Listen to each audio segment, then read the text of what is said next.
This is the Red Sox POSTCAST, your instant game reaction for the Boston Red Sox, part of the Locked On Podcast Network. Your team every day. Boy, sometimes it just can be hard being a baseball fan. Sometimes it can be hard being a Red Sox fan. But Aroldis Chapman strikes out 4 in 1 inning, manages a save. Nick Sogard, thank you very much. And the Red Sox, with Sunday's win in the desert over the Diamondbacks, avoid being swept.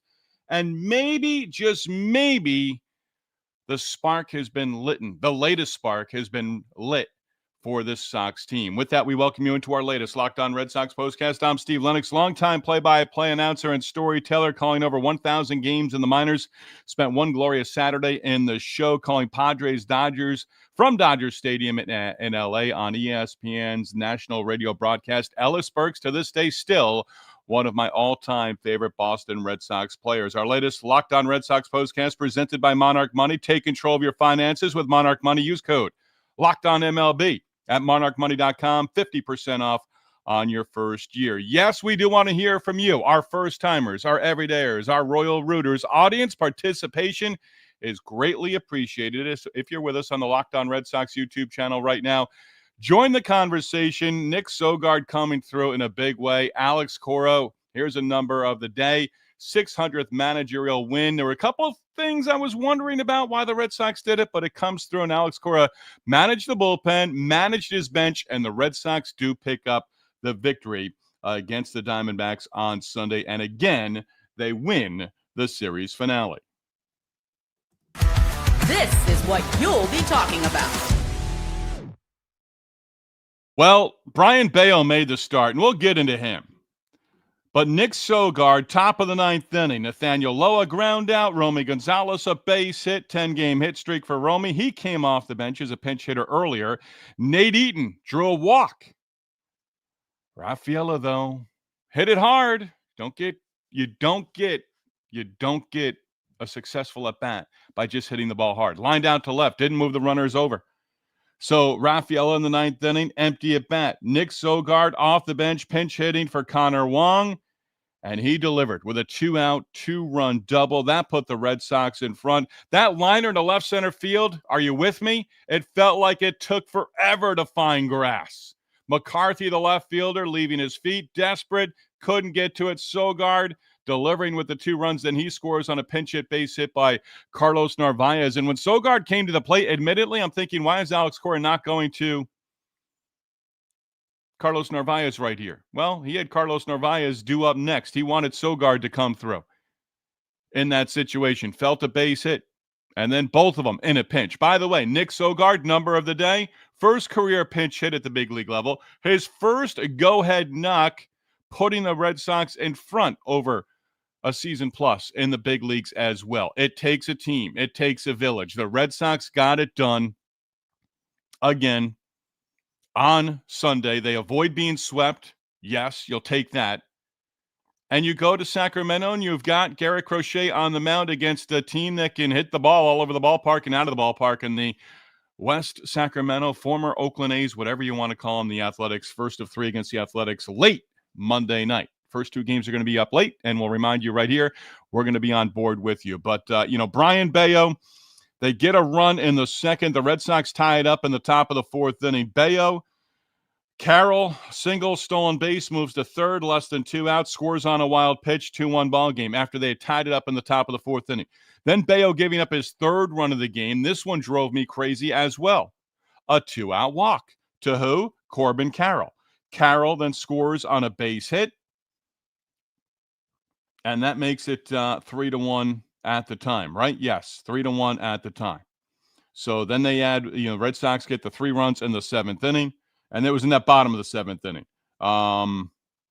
Zach Kelly had given up a run, but Bello gave up the 2-out walk to Carroll in the 6th inning, and then a double by Moreno down the right field line. Rob Refsnyder gave it a great effort, but couldn't catch up to it.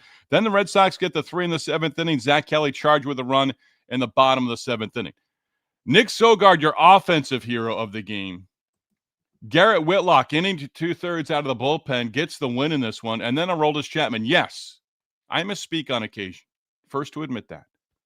But Chapman struck out 4. Strikeout, wild pitch, allowing a base runner in the 9th inning. That just adds to his total. 50 straight batters faced without giving up a base hit. Strikes out 4 in the 9th inning. The save, his 29th on the year. And again, you give credit in this situation to Aroldis Chapman. And it would have been interesting if this game had gone to the 10th. Chapman was going to get the bottom half of the 9th inning. Would he have gotten the 10th inning as well? First Nesson reference, Lou Merloni said it. Zach Kelly first out of the bullpen. Bello actually left with a lead, takes a no decision. He was okay. I didn't think he was great. And sometimes when I think a pitcher's not all that great, it's a 2-1 ball game, and it felt like the Diamondbacks all weekend long, where they led not by a run or two, but 4 or 5 runs. But Kelly gives up that run. You took the lead. It was short-lived. You took your first lead of the series with that 3-run 7th inning. But again, that lead was short-lived because Zach Kelly gave it right back. But in that 7th inning, Story, there are a lot of things on the Red Sox side. Story should have been caught stealing for the first time this season. They botched the 1-3-6.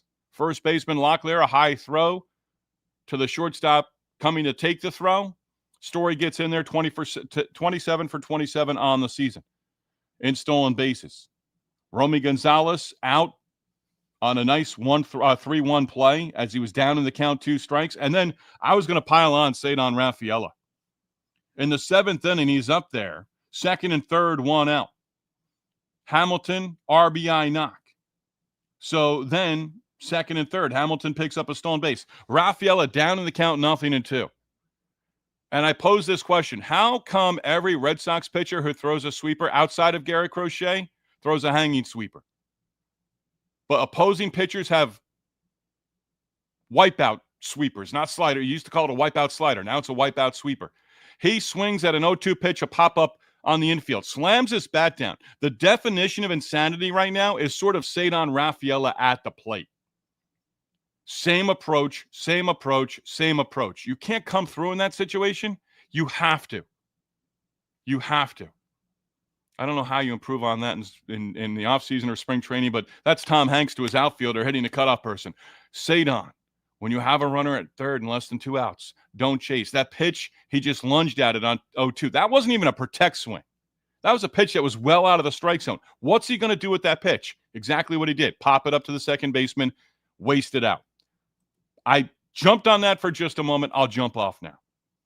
But this is a win where the Yankees win the finale at home in the Bronx against the Blue Jays. So both teams pick up a game on Toronto. You still stay a game and a half behind the Yankees for that first wild card spot. Yankees, I believe, with Houston coming up. The Blue Jays, no, they have the Tigers. The Blue Jays have the Astros, I believe. And then you sort of go from there. Yankees and Tigers, Blue Jays in Houston to open up this upcoming week. Then the Yankees in Boston at Fenway next weekend. By the way, our Emerson College student, Alex, our oldest, apparently he's going to Fenway next week. Riddle me this. Humor me for just a moment. Hey, Dad, I think I'm going to one of the games next weekend. My friends got tickets. They said I could just pay them back. I'm like, buddy, you have any idea on what that ticket's going to cost? It might be a student ticket of $15. It might be $300 plus. Just letting you know. Bello, okay. Bello, decent. I said I was about 87% on trusting him. 6 innings, 3 earned runs, a walk, 2 strikeouts. That one walk came to bite him, back to bite him. The wild pitch and a 2-out walk, both Corbin Carroll coming back to bite him in a little bit. But again, the Red Sox pick up the victory. Not going to go anything beyond that in terms of this. There's no such thing right now as a bad win for the Red Sox. Numbers of the day. Again, managerial win number 600. Tip of the cap to Alex Cora. Hey, we love our round numbers. We love our numbers in baseball. We count everything in baseball. More numbers of the day. Plus, we hear from you, the Royal Rooters, next. Locked On Red Sox postcast.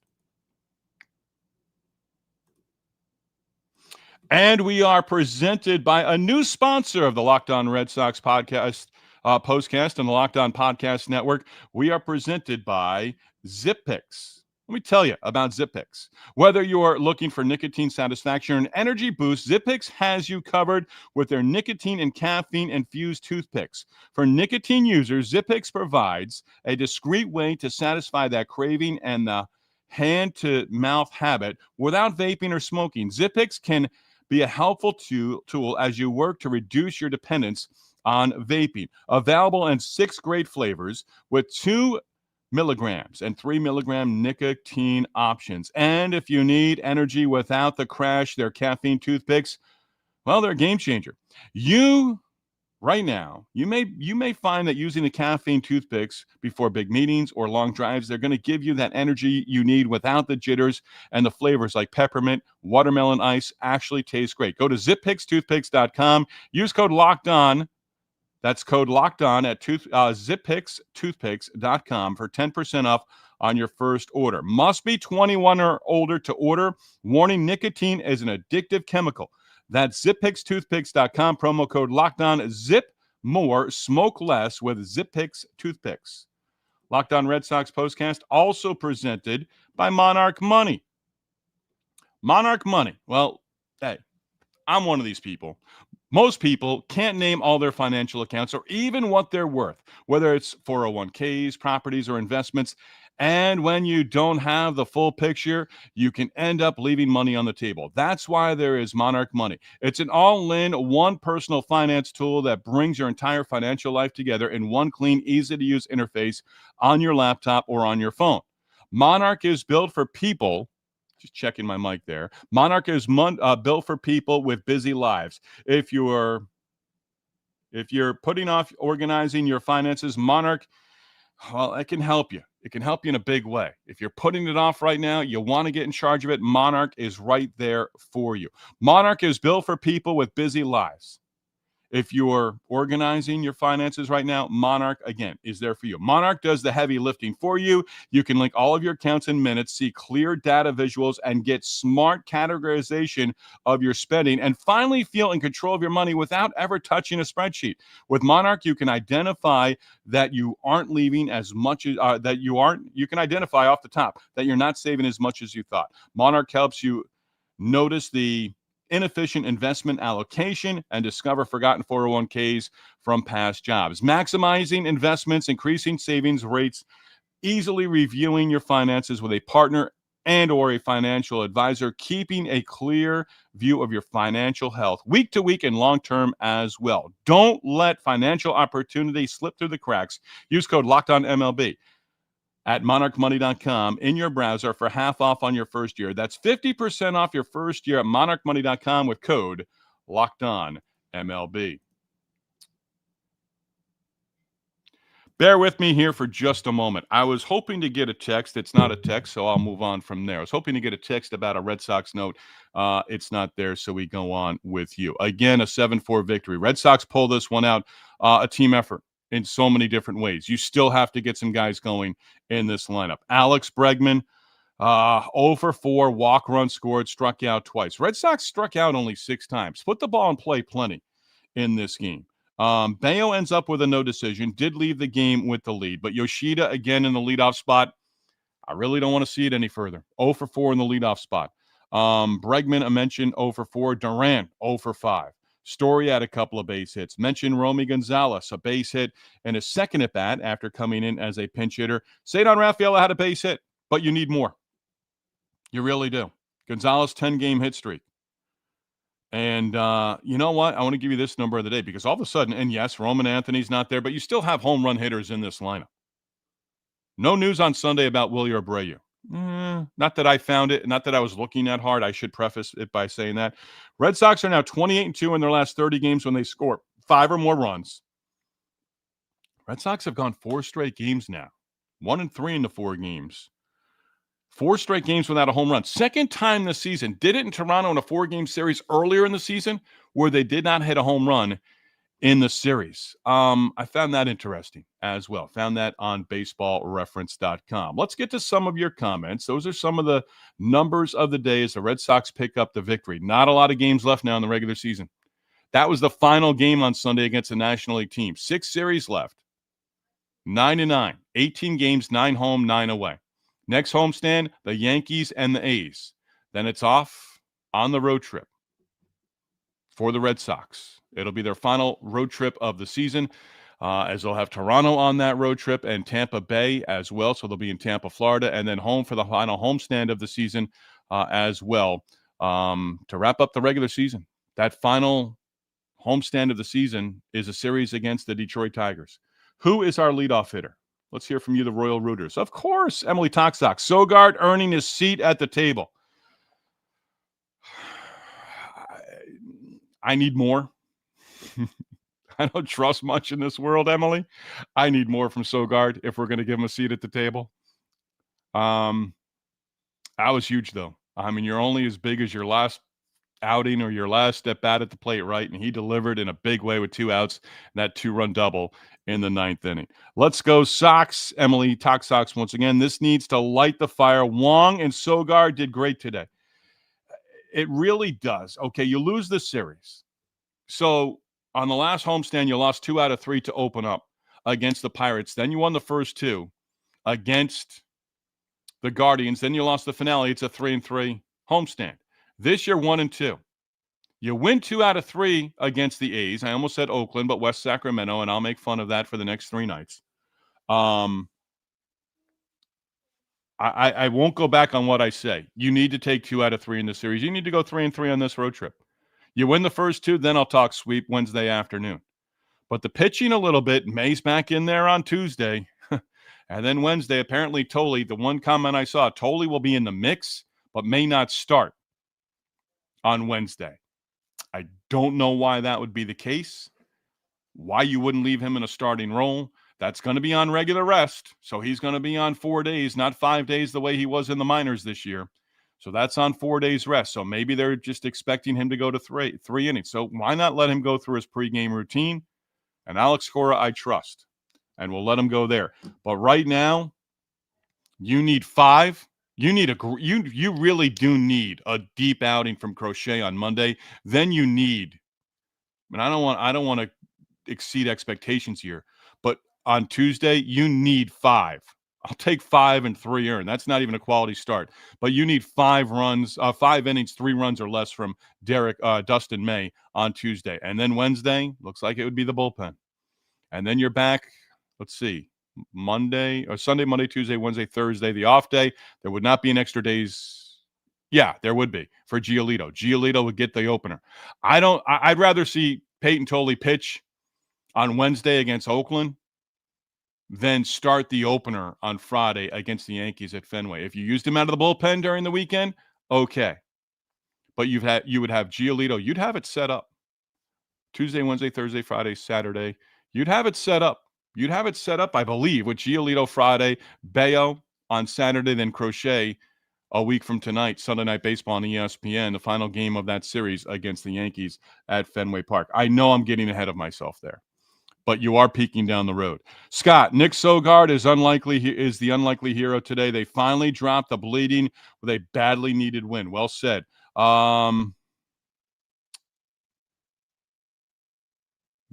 I'm trying to get this. Metal Dams 78. Sogard replaced Roman Anthony on the roster. Yeah, he did. Roman Anthony then delivered today through proxy. The Roman Empire is strong. Well said. I'm having a difficult time with the name. Metal Dams? If I got that wrong, I apologize. Give me a thumbs up if I got it right. I'd appreciate that. One more from Emily Toxox. Yeah, impressed with Sogard tonight. I am hoping this brings his confidence in every game he's in like this. Well said. Let's get to Scott. Scott, I thought it was a mistake not to have Bello come out for more in the 7th inning, I think is what you're saying there. I agree. But again, I mean, he was right next to Alex Cora, so he wasn't coming into the game there as well. So let me go back. Metal Dams. Rafaela is Jackie Bradley Jr. Part 2. Always amazing on defense. Can go through great offense for a stretch, followed by long, bad stretches. Man, I love Jackie Bradley Jr. I mean, he can go get it with the best of them in the outfield. Yeah, there's more in there, I think, for Cedar Rafaela offensively. That might be wishful thinking right now, but I mean, you've locked him up long term. You need better than what he's been here since the All-Star break. And yeah, going to second base may have done that, but he's been at center field. He's going to stay in center field, so he's got to be beyond that at this point in time. Nathaniel, Other teams ain't usually going to make 2 errors or fail to execute a pickoff. Yeah, they are, because it's present-day baseball, and you have to take – I did get the name right. Thank you, Metal Dams. Nathaniel, baseball's ugly nowadays. It just is. It really is. Hey, we are back at it. Late Monday night into Tuesday morning. Game 1 of a 3-game series, Red Sox, A's, in West Sacramento. It's going to be a minor league stadium. It's going to sound weird, but I always loved late night Oakland games when the Red Sox were on the road growing up as a kid. Maybe that takes me back to my younger days. I'm not going to be watching it on a black and white TV, though. I can tell you that. We're going to be on within minutes of the final out of Game 1 of the 3-game series against the A's Monday night. It's Crochet Day, and the Red Sox are going to be looking for a second straight win after they pulled out the 7-4 victory against the Diamondbacks in the desert on Sunday. As always, we tip our cap to you. We appreciate your help and making us the number one place to hang out immediately after every Red Sox game. Locked On Sports, part of the Locked On Podcast Network. Your team, your Red Sox, every day.